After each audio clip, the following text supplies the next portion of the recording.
Hello दोस्तों, आपका स्वागत है चिल्ड्रन चॉइस एकेडमी में। आइए आज मैं आपको इस टाइप के क्वेश्चन को सॉल्व करना सिखाता हूँ, वो भी ट्रिक से। अक्सर आपके एग्जाम में इस टाइप का क्वेश्चन देखने को मिलता है।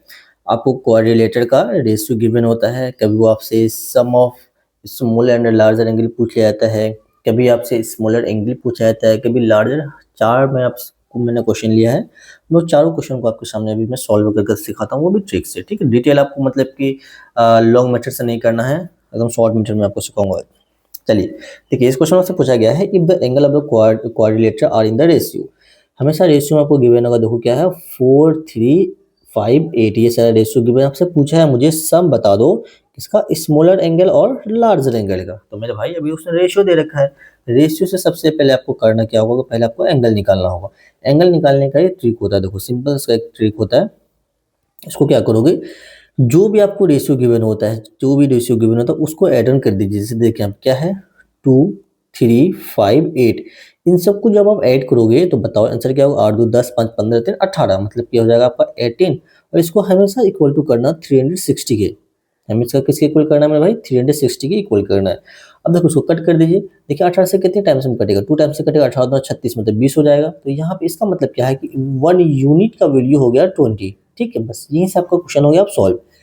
जब आपका 1 का यूनिट वैल्यू निकल गया, अब देखो यहाँ पे 1 यूनिट का वैल्यू अगर 20 है तो बताओ अब 2 यूनिट का वैल्यू कितना होगा भाई, 20 दूना 40, तो ये हो गया 40। और उसी टाइप से 3 यूनिट का बताओ कितना होगा, 20 या 60, तो ये हो जाएगा आपका 60। 20 पंजे मेरे भाई 100, और 20 अट्ठे कितना होगा 160। तो ये आपका हर एक एंगल निकल चुका है।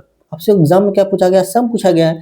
तो स्मॉलर और लार्जर का देखो, स्मॉलर और लार्जर का, इसमें देखो सबसे छोटा कौन है, मैं तो जो देख पा रहा हूँ वो है सबसे छोटा 40।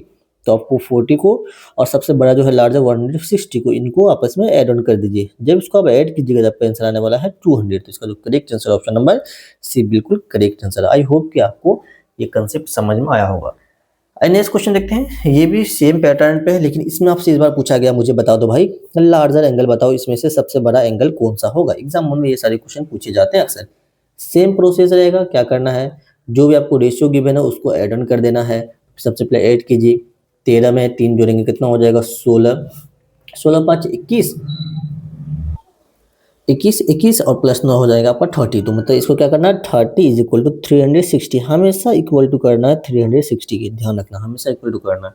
तो अब इसको सॉल्व करो, तो 0 से 0 कैंसिल हो जाएगा, 3 से कटोगे 3 1 3 3 2 6, मतलब को 1 यूनिट का वैल्यू यहाँ पे क्या निकला मेरे भाई, 12 निकला है। तो देखो लार्जर पूछा है तो सबसे बड़ा रेशियो देखो क्या है, तो आपको भाई जिसका सबसे ज्यादा रेशियो होगा और उसका वैल्यू भी सबसे बड़ा होगा। तो 13 का आपका मतलब कि वैल्यू बताना था, एक यूनिट का वैल्यू अगर 12 है तो 13 का वैल्यू क्या होगा।